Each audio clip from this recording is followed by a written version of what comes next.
Gue tanya kenapa? Iya soalnya tergugatnya nggak hadir. Kalau penggugat susah untuk izin. Kalau Nikita pasti aku udah yakin kalau 90% gue yakin nggak hadir. Karena kan dia baru juga pindah ke Pondok Bambu kan, nggak mungkin bisa hadir.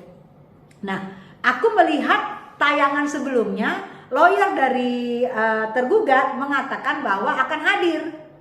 Dan gue pun gembar-gembor akan hadir kok, tenang aja. Itu 1 jam sebelum sidang pun aku yakin akan hadir. Ternyata alasannya nggak hadir. Di situ gue mules, lapar, lemes, semua terasa, semua kepegalan gue dari 6 pagi tadi yang cuma menyaksikan sidang 5 menit dan tidak hadir. Itu yang bikin gue kecewa. Karena gue melihat sebelumnya jam 10 malam gue lihat lawyernya ngomong di cumi-cumi bahwa akan hadir. Iya hadir besok gini-gini, dan gue juga berharap hadir biar jelas kan gue juga belum kenal. Ternyata nggak hadir, itu yang bikin gue kecewa. Dan bayangin gue lemes, langsung perut gue lapar dan pergi cari makan di sekitar situ hampir 2 jam lebih. Lapar, makan, gue ambil rumah jam 6 sore, berarti 12 jam gue menunggu sidangnya Nikmir. Itulah saya. Berasa di kalau lu pada gue bukan lagi di prank say, segala macam ini apa sih, udah kayak apa sih ini, kayak ngerjain gue banget, kayak ngerjain kita banget gitu loh. Karena kita berharap pengen ketemu si A, si B, si C, karena ini toh mereka, ini toh mereka, kan kita enak ya. Pak hakimnya begini, tergugatnya begini, pengacaranya begini, ininya begini, ininya begini. Ternyata semua amsyong. Dan gue merasa di prank sekebon. Datang dong lu, gimana sih lu? Kan lu juga yang laporin. Masa sekarang giliran perjalanan gak dateng? Jangan ngeprank kita dong, dosa lo. Jangan, maksud aku gini loh. Kan sudah dilaporkan nih kita, ya kan? Kalian sudah paham nanti apa yang akan ditempuh. Jadi dalam perjalanan penempuhan ini kan udah setengah jalan nih. Harusnya ikut dong, ikut hadir, ikut ini supaya mendukung supaya cepat nih jalannya persidangan, supaya cepat nih keputusannya nih gitu loh, say. Karena kata netizen, jangan memperlambat tuh, jemput aja pakai damkar, gitu selama gua live. Gitu loh saya. Jadi maksud gue nanti kalau kedepannya lagi sidang ketiga, please dong datang dong, tergugat, penggugat kalau bisa datang di Kita Menjadi, tergugat pun datang, jadi kita pun enak, kita pun nggak kecewa. Mereka gini, mampus lu, syukurin lu sampai ngundang lu kan gitu ya. Kita sih nggak diundang sayang, tapi kita peduli dengan kasus ini karena ini nyangkut asal muasalnya kasus skincare overclaim yang berbahaya. Jadi aku peduli banget gitu loh. Karena saudara aku ada yang kena, termasuk aku sebelumnya juga ada flag, tapi aku nggak mau sebut pakai apa.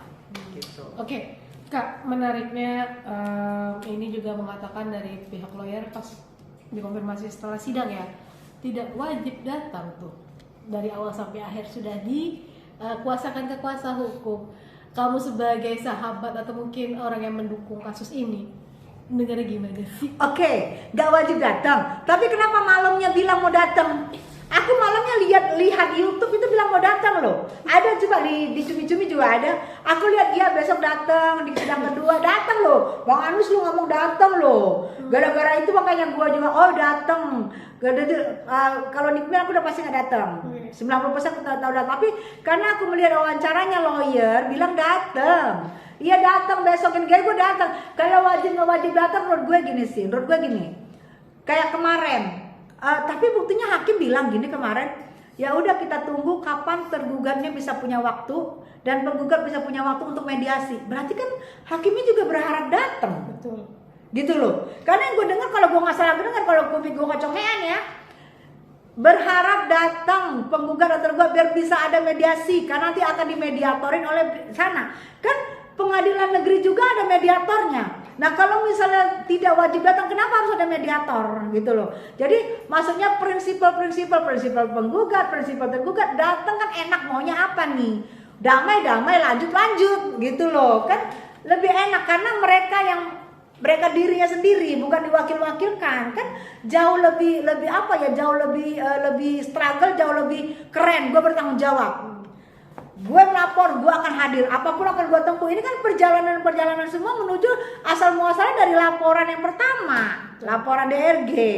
Nah, menurut gue sih hadir, dukung, biar cepat ini kelar. Kan kalian juga pengen cepat kelar kan? Biar cepat kelar juga. Kalau kayak gini kan kayaknya, lu yang melapor, kalau lu yang gak hadir, ini kan perjalanan juga. Sama kayak kita menuju ke studio Indigo. Gue dari pusat menuju ke studio Indigo. Dalam perjalanan itu ada hambatan-hambatan, semua kan gue harus halangin, harus hadapin. Sampai menuju ke studio Indigo. Itulah dia. Kamu sudah lapor, kalian sudah lapor, ya kalian dalam perjalanan ya harus dihadapi sampai menuju nanti ke persidangan yang udah P21 itu. Karena ini kan perjalanan-perjalanannya, seremoninya gitu loh. Oke.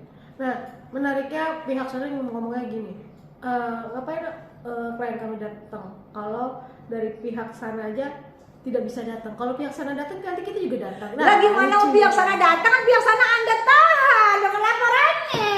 Masa Anda yang menahan, walaupun laporan yang menahan, tapi ini bukan laporan Anda. Berkat laporan Anda sayang, maka kita kecuali nih kita kalian keluarkan. Kalian biarkan dia nanti bersidang melalui rumah. Kalau dia tidak datang, baru kalian tidak datang. Lah, kan kalian tahu kalau dia lagi ditahan. Jangankan datang, saudara aja nggak bisa lihat selama sebulan. Gimana Anda? Saya aja yang ibu rumah tangga yang mengurusin suami saya dan anak saya tahu bahwa nih kita nggak bisa datang. Susah izinnya.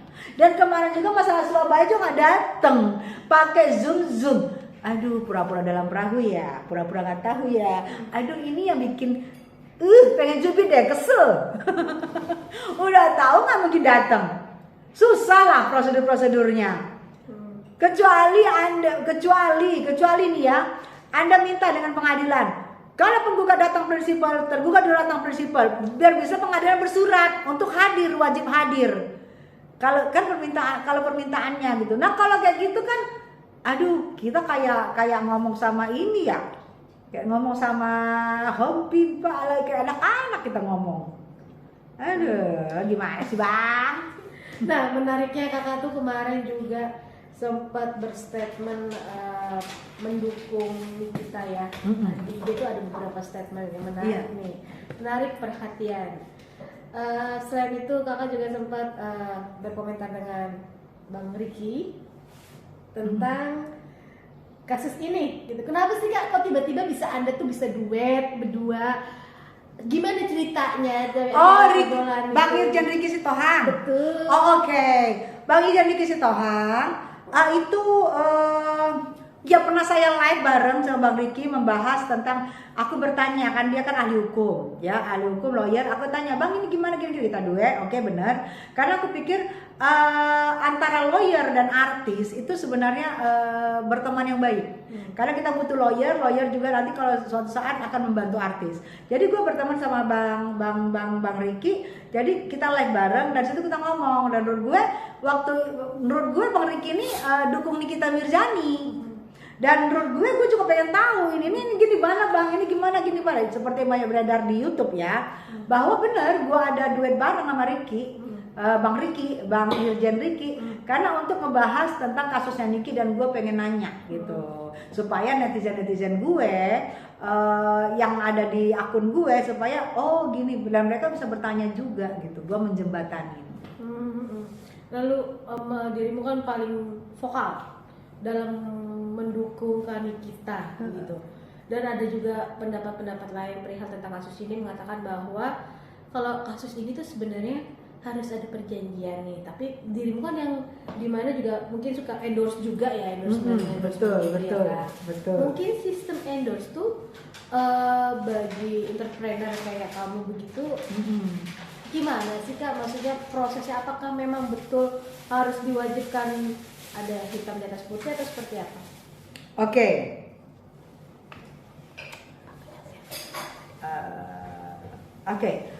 Nah, setahu gue yang namanya perjanjian itu ya ada 4 asasnya. Ada, gue nih banyak baca,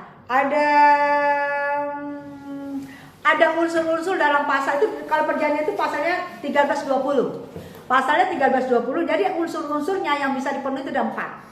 Satu, orangnya dewasa, tidak di bawah umur, tidak dalam keadaan ODGJ, tidak dalam keadaan tidak sadar, pokoknya sehat secara lahir batin dua-duanya.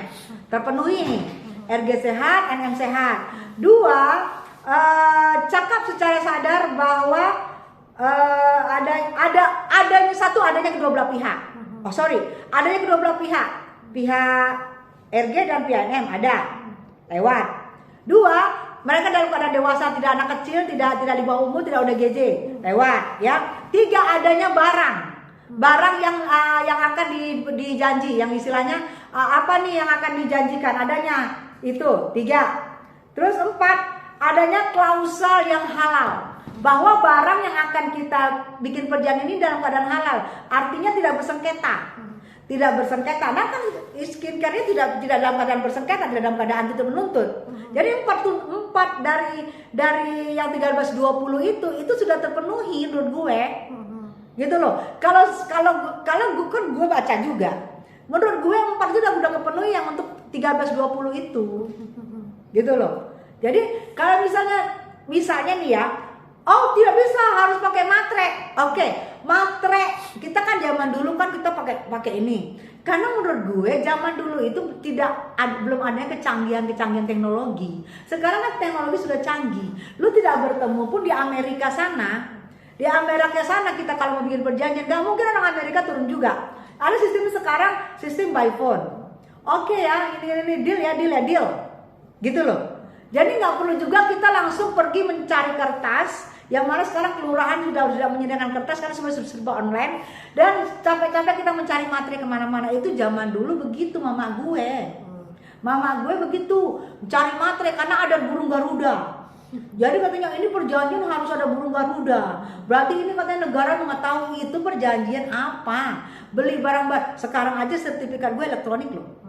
Kemarin gue beli aset nih, jujur aja, gue beli aset di salah satu perumahan estate yang ada di Bekasi. Gue kaget ternyata keluar sertifikat gue tidak pakai apa tuh? Yang biasa kan pakai begini, kagak elektronik. Sampai sekarang gue malah ngambilnya elektronik, kayak nggak megang gitu loh. Nah itulah kecanggihan zaman sekarang, semua itu nggak harus tertulis gitu loh. KTP gue elektronik.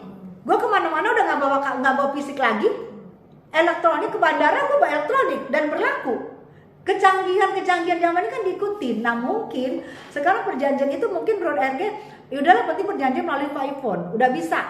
Yang penting 4 unsur tadi kepenuhi, 4 unsur tadi yang baru gue bilang, gitu loh. Itu menurut gue. Kalau misalnya salah, kalau dikoreksi deh. Karena nggak mungkin lagi zaman sekarang kita cari matre. Kalau zaman dulu di kantor pos kita cari matre, sekarang di mana matrenya? Susah. Nah, kalau kita misalnya harus mencari matre, mencari kertas-kertas, nggak berjanji dong kita. Mencari matre aja susah sekarang. Mau kemana cari matre? Apalagi daerah sini nih, di mana jual matre? Gitu loh maksudku. Jadi gini zamannya. Ada yang mudah, jangan dipersulit kayak gitu kayaknya. Jadi kita pun janjian sama orang juga sekarang by phone. Gak mungkin orang janji sama gue kejar dia dengan gue serahkan matre. Cari matre aja susah gitu loh say.